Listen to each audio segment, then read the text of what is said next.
तीरथ गए ते बही मुए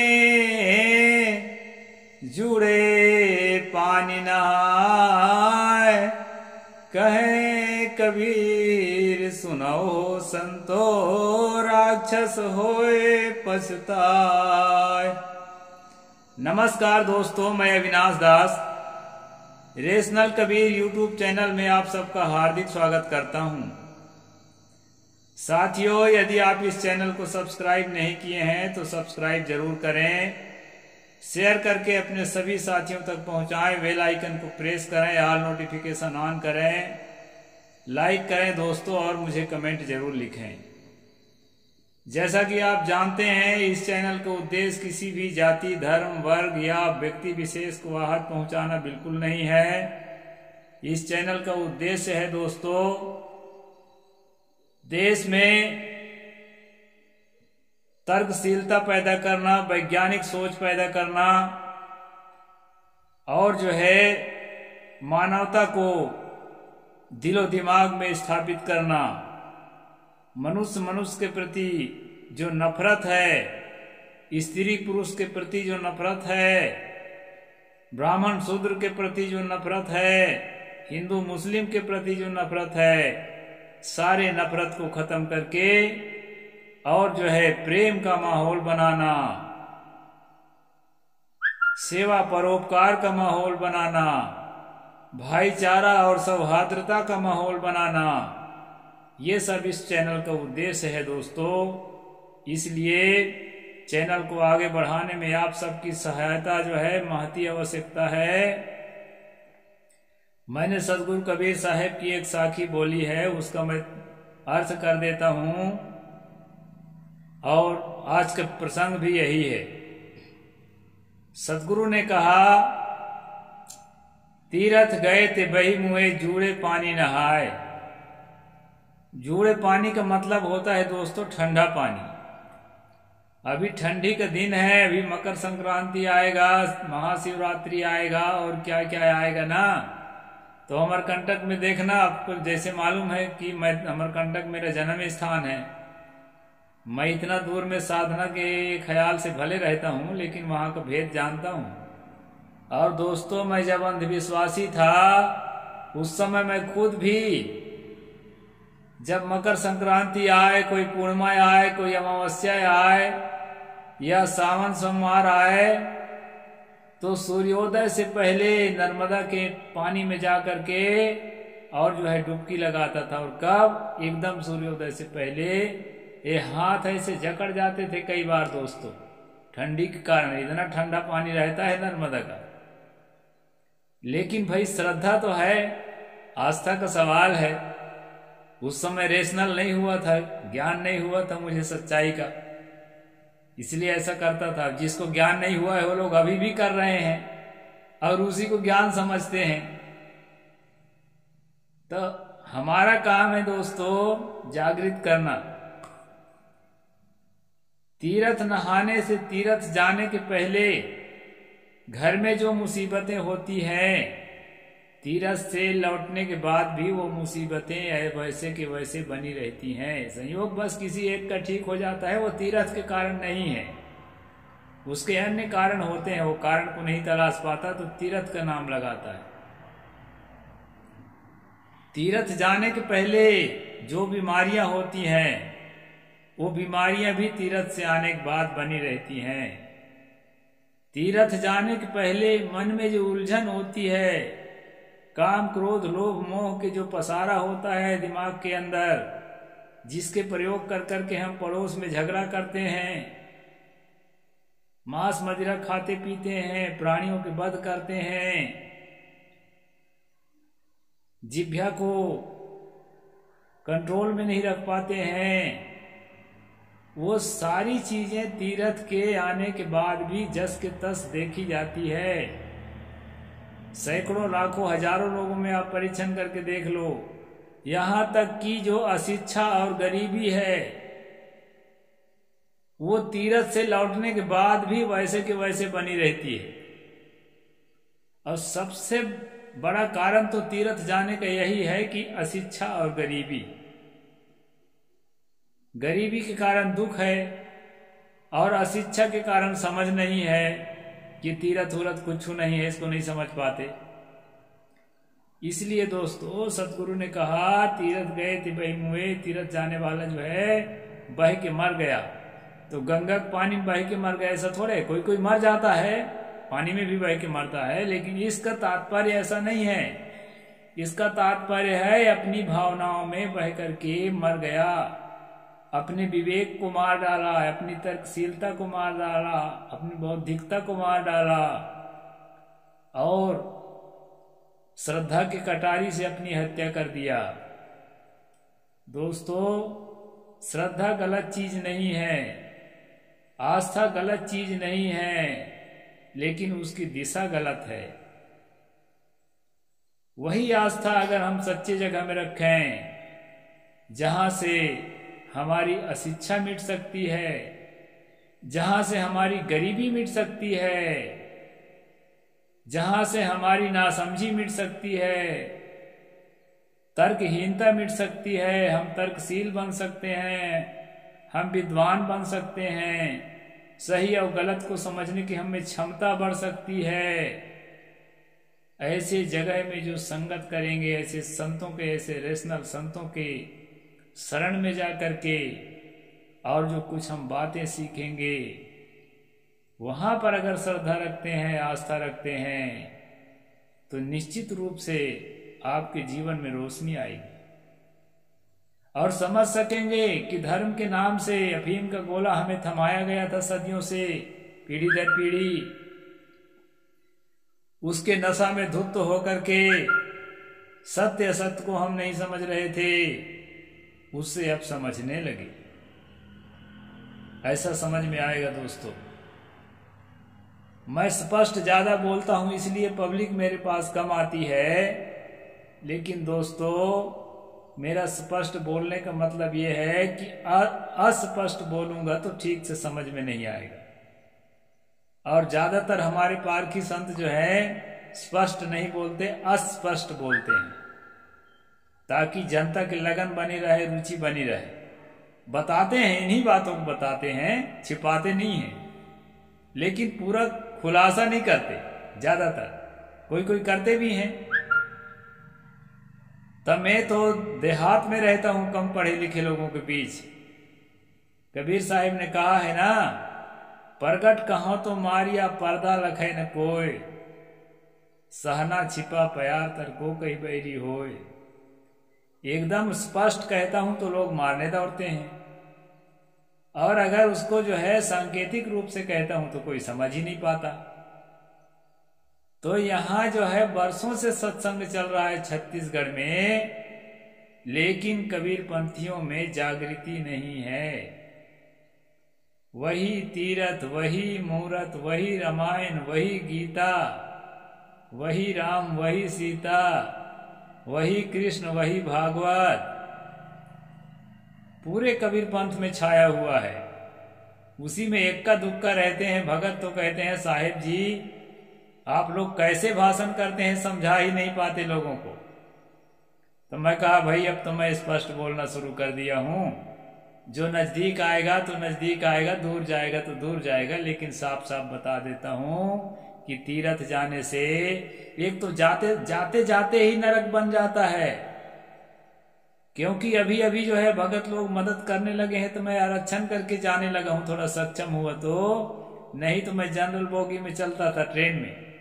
दोस्तों मैंने अपने आंखों से देखा है मैया बिटिया के गाली बकते हुए, एक दूसरे को सिर फुटअल मारपीट करते हुए। ज्यादा भीड़ में तो कोई नीचे रौंदा गया, बोगी में तो रौंदाए रौंदाए भी मर जाता था, बेहोश हो जाता था, पानी छिड़कते थे कई तरह के। इतना कष्ट झेलते हुए तीर्थ जाना पड़ता है। कुंभ के टाइम में देखना, अब इतना कष्ट झेल के जाना पड़ता है। वहां जाने के बाद भी, वहां से लौटने के बाद भी देखते हैं तो एक तो गरीबी बढ़ जाती है, सब थोड़ा मोड़ा रहता है उसको खर्चा करके आ जाते हैं। और यहाँ जो है दुख बढ़ जाता है, ईर्षा भी बढ़ता है, मुझे नहीं ले गए, अपने अपन चले गए, फलनिया के लिए खर्चा करते हो, मेरे लिए खर्चा नहीं करते हो, ऐसा देवरानी जेठानी में। तो मन और गंदा होता है तीर्थ जाने से। भावनाओं में बहो मत। तीर्थ जो है 100% झूठ है, 100% झूठ है, एको आना सच नहीं है। गंगा जमुना सरस्वती नर्मदा, सरस्वती तो खैर कहीं नदी नहीं है, उसका नाम भर है किताबों में, लेकिन नर्मदा और गंगा तो है हैं। तो उसमें जाने से, नहाने से आपको कुछ भी परिणाम नहीं होता, केवल मूर्खता के। मूर्खता मजबूत होती है, यानी जो असत्य है, असत्य का पोषण करने से दिमाग में मूर्खता मजबूत होती है। इसीलिए कबीर साहब ने कहा तीर्थ गए थे बही मुए। कई बड़े बड़े प्रोफेसरों ने इसका खंडन किया है, कबीर साहब को भला बुरा कहा है इस साखी को लेकर के। लेकिन जो है, मैं दोस्तों इसमें जो है खुशामदी मैं नहीं करता, बिल्कुल सही है, एकदम स्पष्ट है। सतगुरु कबीर साहब ने जो भी कहा है एकदम गलत नहीं कहा है। तीर्थ में जब जाता है तो झगड़ा होते हुए, लड़ते हुए जाता है, यहाँ घर में ईर्ष्या द्वेष पैदा करता है, अधिक खर्चा करने के कारण घर में भी झगड़ा करता है, और वहां से लौटने के बाद अहंकार में फूल जाता है और सारा धर्म को भूल जाता है। और क्या करता है, कुकरी, मुर्गी, मछली काट काट के खाता है। यहाँ देखिए ना, यहाँ गंगरेल बांध में हमारे छत्तीसगढ़ में पासे में है, हर शुक्रवार को और हर इतवार को कितने बकरे काट दिए जाते हैं देवी के नाम से। और भी कई स्थान है जहां काट दिए जाते हैं। धर्म का ख्याल नहीं आता, जीववध कर रहे हैं। हाँ, ईद बकरीद के समय में जरूर जो है ना, हिंदू एकता जिंदाबाद, जय श्री राम करके दूसरे लोग जो बकरा काटते हैं उनको अटैक करने के लिए तो क्या कहना, फिर सूरवीर बन जाएंगे। सतगुरु कबीर साहब इसीलिए कहा ना, जो दिल खोजो अपना मुझसा बुरा न कोई। पहले अपने अंदर देखो कितना धर्म को मानते हो। मैं मानता हूं उनका भी गलत है, लेकिन जो आदमी जब तक दारू पीना छोड़ेगा नहीं, दूसरे को दारू पीना गलत है कहने का अधिकारी नहीं होता। अभी एक महात्मा विधायक बन के आया है राजस्थान में, मैं देख रहा था उसका वीडियो। वो बोलता था कि मांस के बुचड़ खाना खोल रखे हो, सड़क किनारे किनारे बंद करो सब। और पुलिस विभाग को फोन कर रहा था कि ये तुरंत तत्काल प्रभाव में इसको बंद कराओ, ऐसे बोल रहा था।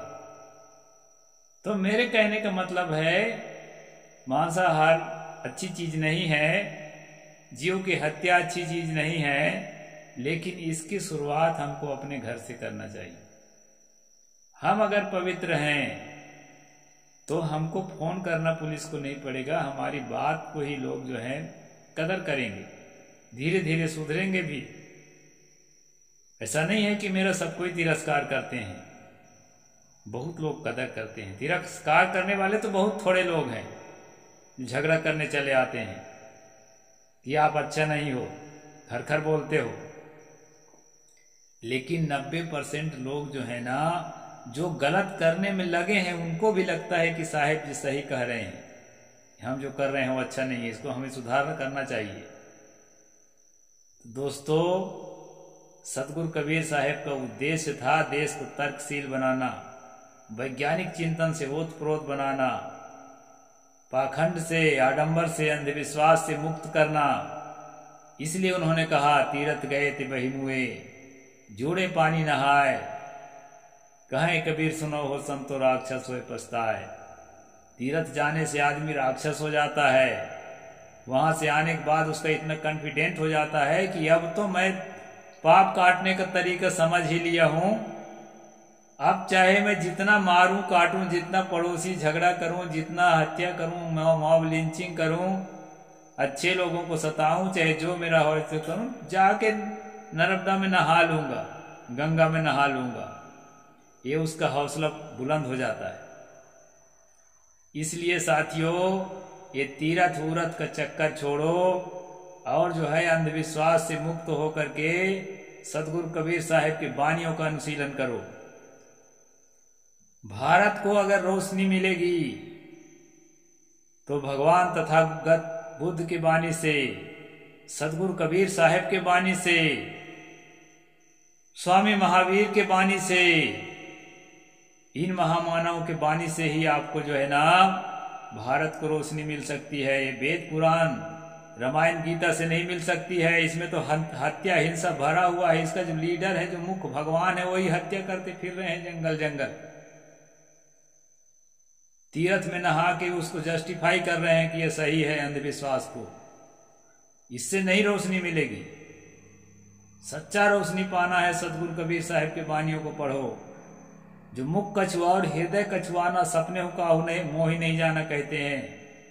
बोलने का कुछ और, ऊपर से तो कह रहे हैं नहीं हत्या मत करो, ये मत करो, और अपने जो परमात्मा है वही को हत्या करते हुए लिख रहे हैं किताबों में। ऐसे तो थोड़े होता है। आप स्वयं जो है अच्छा रहोगे तब आपको अच्छा उपदेश देने का हक है। सतगुरु कबीर साहब के सारे अनुयायी अच्छे हैं। कोई मुर्गी कुकरी नहीं खाता है, कोई जो है दारू नहीं पीता है। इसलिए हम लोग दावे के साथ कहते हैं कि मांस खाना, मदिरा पीना, मांस खाने से दूसरे प्राणियों को हत्या करना पड़ता है। इसलिए मांस मत खाओ, जीव हत्या मत करो, मदिरा मत पियो, अन्य नशाओं को भी त्यागो। ऐसा हम लोग इसलिए कहते हैं कि हम लोग खुद वो सब का प्रयोग नहीं करते। तो हम खुद अच्छा रहेंगे तब जो है उपदेश कहने का हमारा जो है पूरा मतलब भीतर से एक ताकत जागती है, साहस होता है। इसलिए दोस्तों सतगुरु कबीर साहब के बानियों का अनुशीलन करिए आप सब लोग। और जो है पक्षपात मत करिए कि ये छोटे लोगों का पंथ है, शूद्रों का, इसमें अच्छी बात कहाँ मिलेगी। ये पढ़े कितना होते हैं, ये मत सोचो कि ये पढ़े कितने होते हैं। जो बहुते पढ़े हो तो काहे को अंधविश्वास में डूबे हो, पुत्रा पुतरिया में। ये तो मूर्खों का काम है। तीरथ मूरत में कम पढ़े लिखे होने के बावजूद भी, और सभी कोई कम पढ़े लिखे नहीं है हमारे यहाँ, हम लोग भी बहुत कुछ एजुकेटेड हो गए हैं। और जो है सत्य को समझने में, तर्कशीलता को विकसित करने में हमारे यहाँ यही सत्संग चलता है। इसलिए जो है हमारे लोग बुद्धिजीवी होते हैं, वैज्ञानिक सोच वाले होते हैं। इसलिए दोस्तों सतगुरु कबीर साहब के बानियों का अनुशीलन करें और अपने जीवन को पवित्र बनाएं। इसी से पवित्र होगा जीवन। और जो है आपका मन अपराध शून्य हो जाएगा, फिर आपके वाणी और कर्म भी अपराध शून्य हो जाएगा, आप पवित्र हो जाएंगे। ये तीरथ उरथ से कुछ नहीं होगा। तो ये साखी का अर्थ मैंने बता दिया दोस्तों। अब यहीं पर बात को पूरा करता हूँ, समय ज्यादा हो जाएगा। साहेब बंदगी, जय भीम, जय जोहार, नमो बुद्धाय, जय भारत।